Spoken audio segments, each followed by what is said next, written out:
વાહન આગળ ચલાવવાનું રહેશે. વાહન આગળ ચલાવ્યા બાદ સ્ટોપ લાઇન ઉપર ઉભો રાખવાનું રહેશે. સ્ટોપ લાઇન ઉપરથી ચાલકે પોતાની ગાડી રિવર્સમાં પાર્કિંગ એરિયાના ખાનામાં પાર્કિંગ કરવાની રહેશે.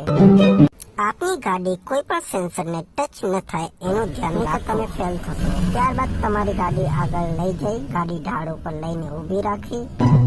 ત્યારબાદ થોડીક વાર ઊભું રહી સિગ્નલ મળે એટલે વાહન આગળ જવા દેવું. વાહન નિયત કરેલા માર્ગથી વધારે પાછું ન જવું જોઈએ.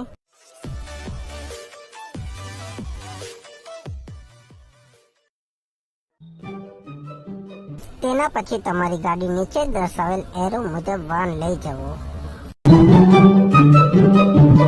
ટ્રેકની બંને બાજુ રાખેલા સેન્સર પોલને વાહન ટકરાય નહીં એનું ધ્યાન રાખવું.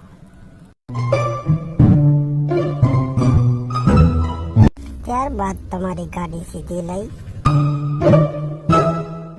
એસ આકારના ટ્રેકમાં ચાલકે પોતાની ગાડી રિવર્સ એટલે કે પાછળની બાજુ ચલાવવાની રહેશે.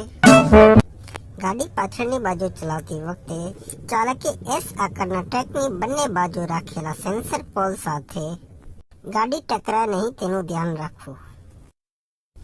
રિવર્સ ટેસ્ટના અંતિમ છેડા પર લઈ જવાનું રહેશે. રિવર્સ છેડા પર પહોંચ્યા બાદ તમારી ટેસ્ટ પૂર્ણ થઈ ગણાશે.